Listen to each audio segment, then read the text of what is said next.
Ja seuraava kysymys on myös englanniksi. Have you ever considered singing in a foreign language? What about Estonian or even Russian, German classics?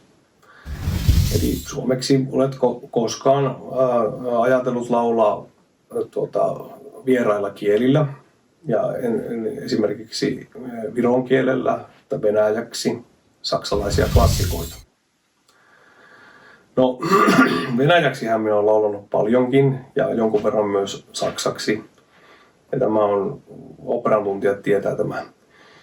In fernem Land und nahbar euren Schritten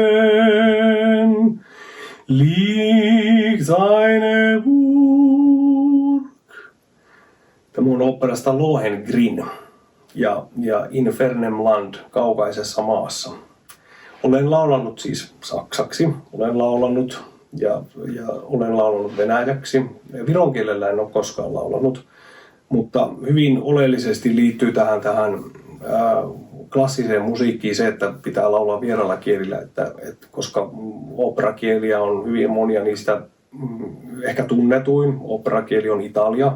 Opera mielletään aina italiaksi tai ajatella, että se on aina italian kielellä, mitä se todellakaan ei ole. Se on yksi kieli vaan ja hyvin suuri osa operoista on myös tehty saksaksi.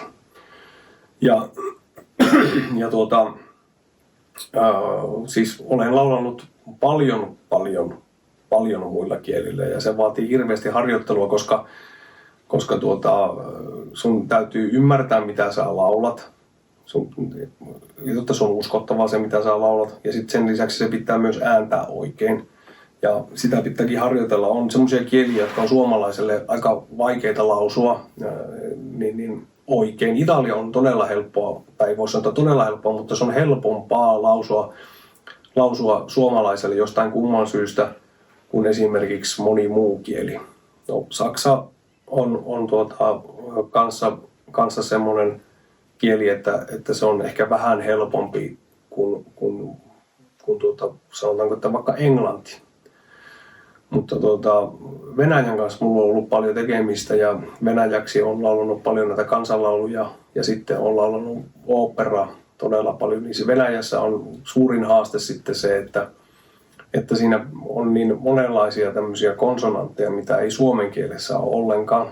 Niin ne on suomalaisen korvaan hirveän vieraita, niin niitä pitää todella paljon harjoitella, että ne kuulostaa oikeilta. Ja sehän on sama kaikissa vieraissa kielissä. Jos pannaan joku venäläinen, kun opettelee suomea, niin hänenkin on hyvin vaikea sanoa sellaisia vokaaleja, mitkä meille on niin kuin luonnollisia, koska me on kuultu niitä ja puhuttu lapsesta asti.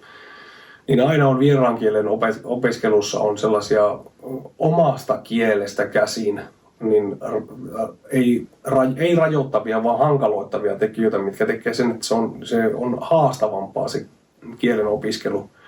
Mutta jos laulaa, niin vastaan tulee aina se, että pitää laulaa joskus jollakin vieraalla kielellä.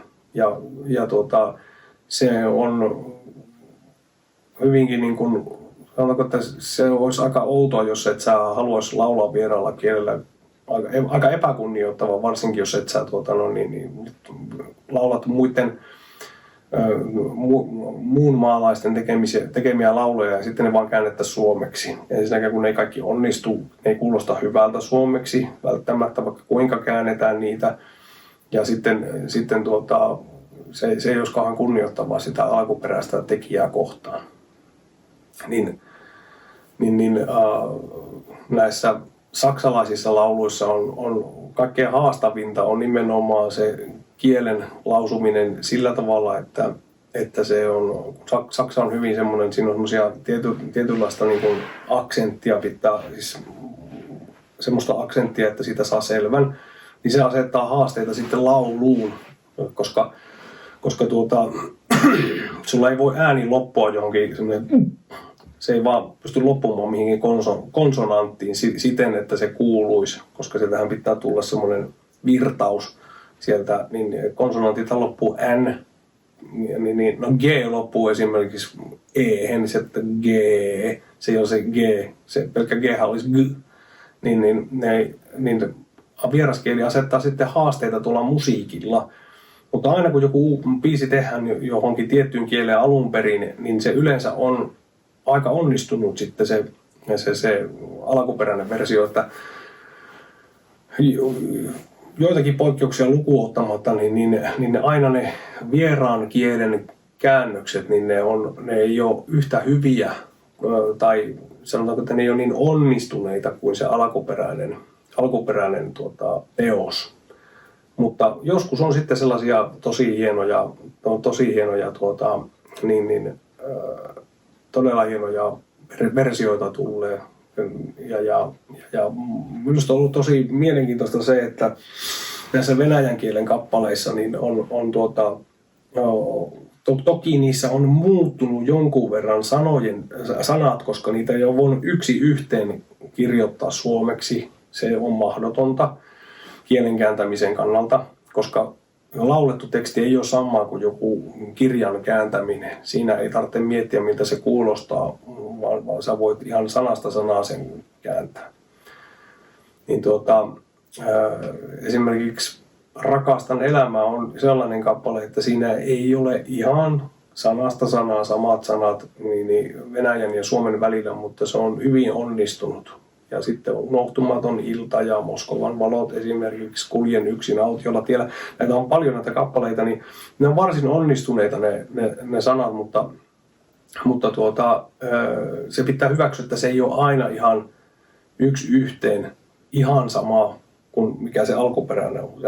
Se on mahdotonta. Sen takia se olisi hyvä osata myös se alkuperäinen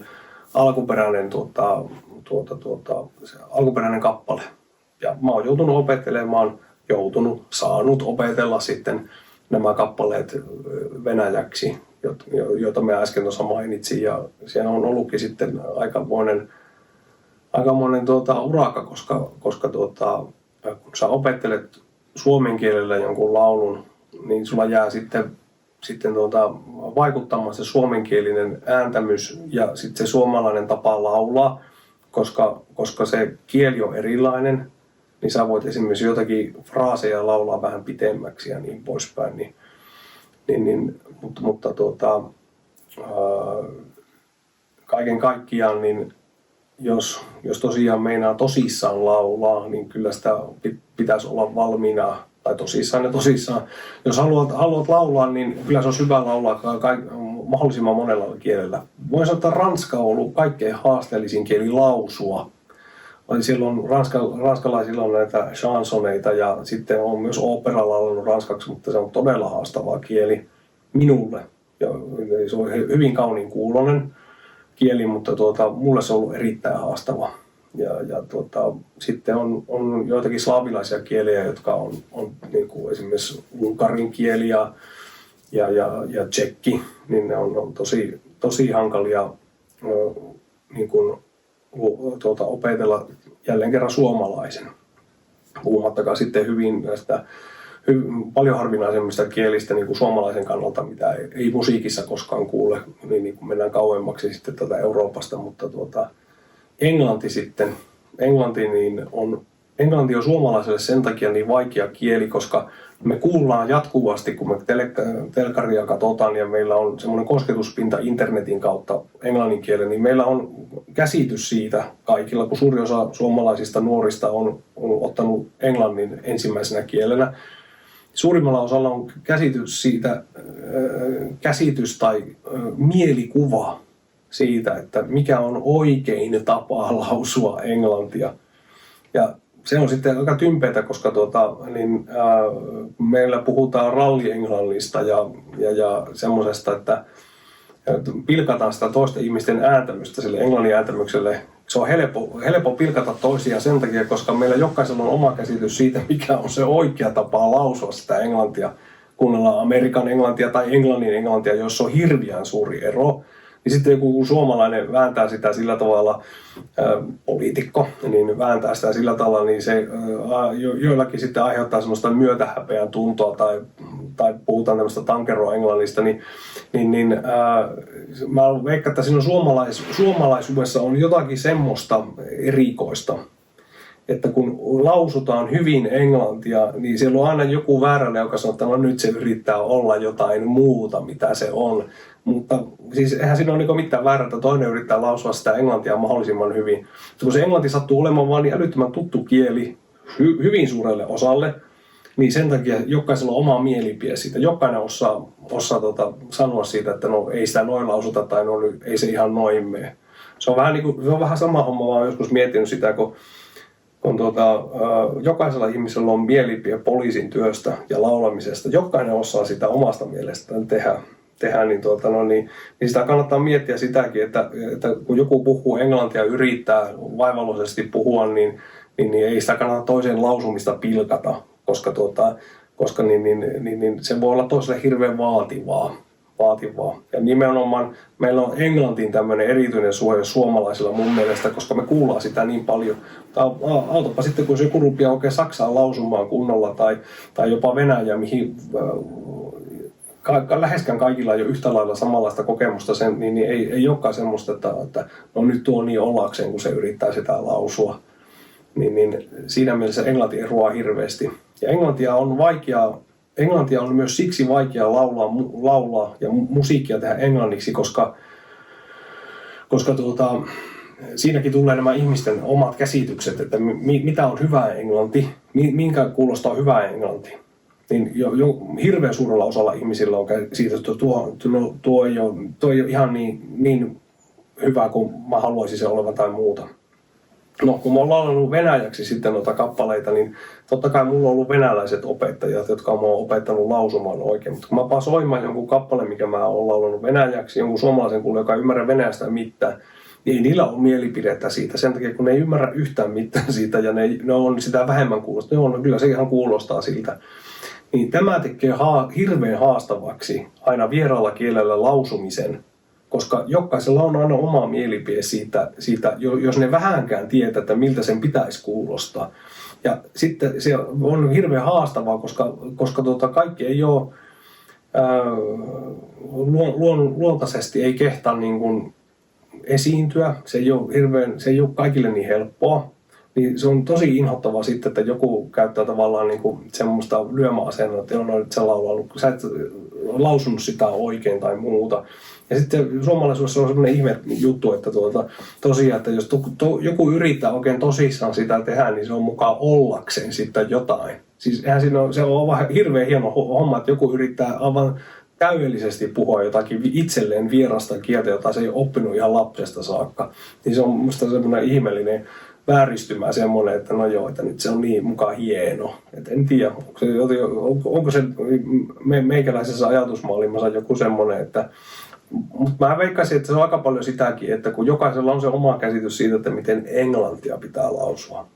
Sitä englantia, mitä jokainen osaa ja jokainen, kun mä aikanaan kuulin niin mä muistan, kun työelämässä, jotta jokainen sitä englantia osaa. Ja sitten kun tuli sen paikka, että sitä englantia piti osata, niin ei sitä jokainen kuitenkaan osannut, mutta jokaisella oli mielipide siihen. Mutta tosiaan niin on hirmu tärkeää, että laulaa vierailla kielillä ja musiikinkin kannalta. Ja todellakin vastaus siihen kysymykseen, niin olen laulanut, on venäjäksi laulanut ja saksaksi ja monella muullakin kielellä. Ja läheisimmäksi on tullut Italia sen takia, kun hirveän paljon napolilaiset laulut on tietenkin italiaksi, mutta niillä mä aloitin. Ja ne on semmosia kappaleita, mitkä niin kuin ensimmäisenä kaikki haluaa oppia, kun ne tenorit varsinkin, kun ne opettelee laulamaan, niin ne on semmoisia vaikuttavan kuulosia. Niin italialaiset laulut on ollut semmoinen, mistä moni aloittaa, vaikka ne ei todellakaan ole mitään helppoja. Sitten viimeisenä on tullut sitten tämä Venäjä. Mä aloitin venäläisellä oopperalla. Olen tehnyt useamman venäläisen oopperan, mutta sitten nämä venäläiset kansanlaulut on tullut ja niistä on tullut sitten hyvin tärkeitä mulle. Ja ehdottomana kunnia-asiana pidän sitä sitten, että se mun musiikki, mun laulu ei olisi ainoastaan ymmärrettävää, vaan myös luonnollisen kuulosta. Ja se on todella niin kuin haaste se. toivottavasti onnistun siinä.